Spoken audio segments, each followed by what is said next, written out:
بسم اللہ الرحمن الرحیم۔ السلام علیکم ورحمۃ اللہ وبرکاتہ۔ حضرت علی رضی اللہ تعالی عنہ کے دو ایسے عجیب اور عقل کو دنگ کرنے والے واقعات ہیں کہ جن سے یہ ثابت ہوتا ہے کہ کالا بدصورت بچہ کس گھر میں پیدا ہوتا ہے اور معذور یا کمزور بچہ کس گھر میں پیدا ہوتا ہے۔ ایک دفعہ ایک شخص اپنی بیوی اور بچے کے ہمراہ حضرت عمر فاروق رضی اللہ تعالی عنہ کی بارگاہ میں پیش ہوا۔ وہ شخص حضرت عمر رضی اللہ تعالی عنہ سے کہنے لگا، اے وقت کے خلیفہ، میرا اور میری بیوی کا رنگ سرخ ہے، جبکہ میری بیوی نے یہ بچہ پیدا کیا ہے اور اس کا رنگ کالا ہے۔ مجھے تو ایسا لگتا ہے کہ یہ بچہ میرا ہے ہی نہیں۔ میری بیوی نے ضرور کسی سے بدکاری کی ہے، جس وجہ سے اس بچے کا رنگ ہم دونوں کے ساتھ نہیں ملتا۔ وہ شخص بار بار اپنی بیوی پر الزام تراشی کر رہا تھا۔ بیوی روتے ہوئے کہنے لگی، اے امیر المومنین، میں سچ بول رہی ہوں، میں نے کبھی بھی امانت میں خیانت نہیں کی۔ یہ میرا خاوند ہے اور یہ بچہ اس کا ہی ہے۔ میں نے ہر وقت اپنے شوہر کے ساتھ وفاداری کی ہے۔ میں نے ہمیشہ اپنے خاوند کی موجودگی اور غیر موجودگی میں اپنی عزت کا خیال رکھا ہے۔ میرا شوہر مجھ پر یقین نہیں کر رہا۔ شوہر کہنے لگا، اے امیر المومنین، میری بیوی جھوٹ بول رہی ہے، یہ بچہ میرا نہیں، یہ بچہ کسی اور کا ہے۔ اگر یہ بچہ میرا ہوتا تو اس کا رنگ ہم دونوں جیسا ہی ہوتا۔ اس بچے کو دیکھ کر صاف صاف ظاہر ہوتا ہے کہ یہ بچہ میرا نہیں ہے۔ میری بیوی جھوٹ بول رہی ہے۔ بیوی مسلسل زاروں قطار رو رہی تھی۔ خاوند اپنی بیوی کی ایک بات سننے کو تیار نہ تھا۔ یہ معاملہ بہت ہی پیچیدہ تھا۔ حضرت عمر فاروق رضی اللہ تعالیٰ عنہ سوچ میں پڑ گئے کہ اس معاملے کو کس طرح حل کیا جائے۔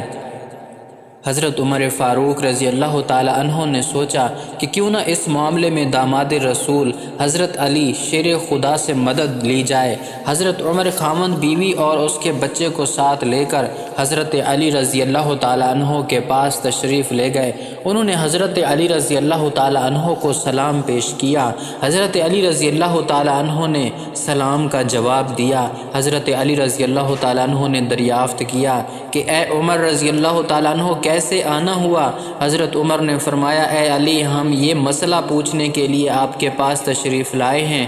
حضرت علی رضی اللہ تعالی عنہ نے خاوند سے کہا، اے بندے، میں جو کچھ بھی پوچھوں گا تم اس کا جواب سچ سچ بتانا۔ اس شخص نے کہا، ٹھیک ہے، پوچھئے، کیا پوچھنا چاہتے ہیں؟ میں آپ کو سچ بات ہی بتاؤں گا۔ حضرت علی رضی اللہ تعالی عنہ نے پوچھا، اے اللہ کے بندے، جب تیری بیوی حالت حیض میں تھی تو کیا تو نے اپنی بیوی کے ساتھ ہم بستری کی تھی؟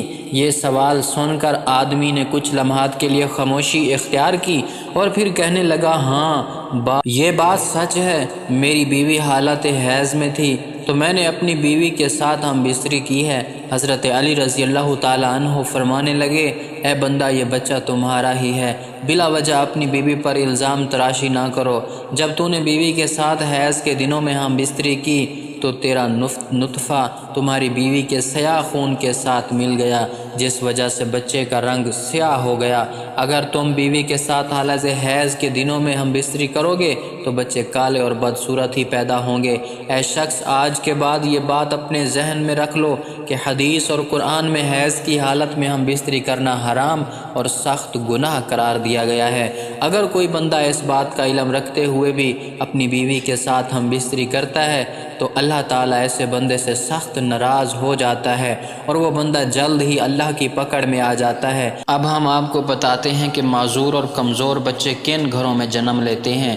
مدینہ منورہ کا واقعہ ہے کہ ایک خوبصورت اور جوان لڑکی کی شادی ایک بوڑھے آدمی سے ہو گئی۔ شادی کی پہلی ہی رات میاں بیوی نے ہم بستری کی۔ اتفاقاً شوہر کا اسی رات وصال ہو گیا۔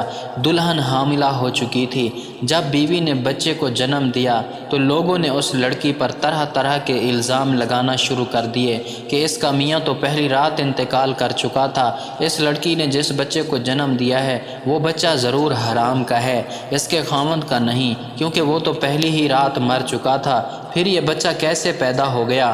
اس بوڑھے کی یہ دوسری شادی تھی۔ اس بوڑھے کا پہلی بیوی سے ایک لڑکا تھا۔ اس لڑکے نے اپنی سوتیلی ماں پر الزام لگانا شروع کر دیا۔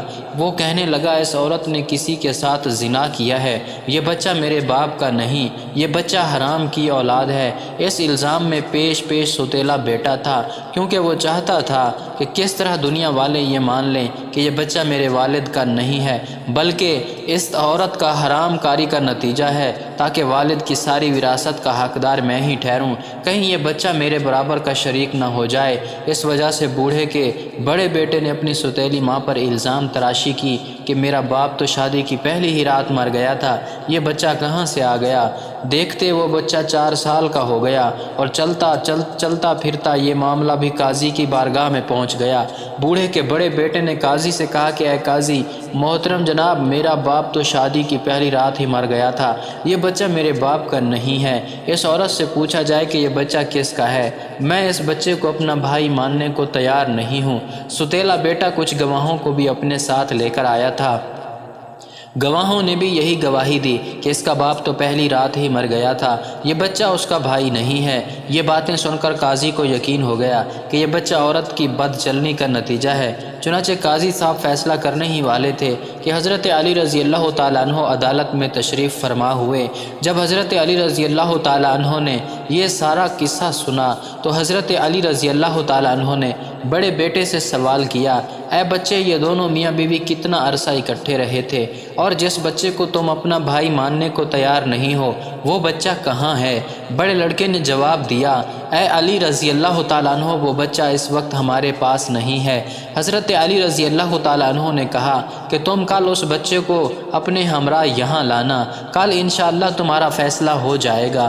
اگلے دن وہ لڑکا اپنے سوتیلے بھائی کو ساتھ لے کر آیا اور کہنے لگا، اے علی، یہی وہ بچہ ہے جس کو میں اپنا بھائی تسلیم نہیں کرتا ہوں۔ حضرت علی رضی اللہ تعالیٰ عنہ نے جب بچے کو دیکھا تو فرمانے لگے، میں ابھی تمہارا فیصلہ کر دیتا ہوں۔ حضرت علی رضی اللہ تعالیٰ عنہ نے کچھ اور بچوں کو بلایا اور ان سے فرمایا، جاؤ باہر جا کر کھیلنا شروع کر دو۔ چند لمحوں میں بچوں نے آپس میں کھیلنا شروع کر دیا اور ایک دوسرے کے ساتھ مستیاں شروع کر دیں۔ حضرت علی رضی اللہ تعالیٰ عنہ بچوں کو کھیلتے ہوئے بڑے غور سے دیکھ رہے تھے۔ کچھ دیر کے بعد حضرت علی رضی اللہ تعالیٰ عنہ نے بچوں کو بلایا اور فرمانے لگے، سب بچے ایک جگہ پر بیٹھ جاؤ۔ سب بچے حضرت علی کا حکم سن کر بیٹھ گئے۔ اس کے بعد حضرت علی نے سب بچوں کو ایک ساتھ کھڑا ہونے کا حکم دیا تو سب بچے ایک ساتھ کھڑے ہو گئے۔ حضرت علی بچوں کو بڑے غور سے دیکھ رہے تھے۔ انہوں نے دیکھا کہ یہ سب بچے بڑی آسانی کے ساتھ کھیل رہے ہیں، بیٹھ رہے ہیں اور کھڑے بھی ہو رہے ہیں۔ ان کو کھیلنے، بیٹھنے، اٹھنے میں کوئی دقت نہیں ہو رہی، جبکہ جس بچے پر الزام لگایا جا رہا ہے اس بچے کو بیٹھنے اور اٹھنے میں کافی دقت و کافی وقت لگتا ہے۔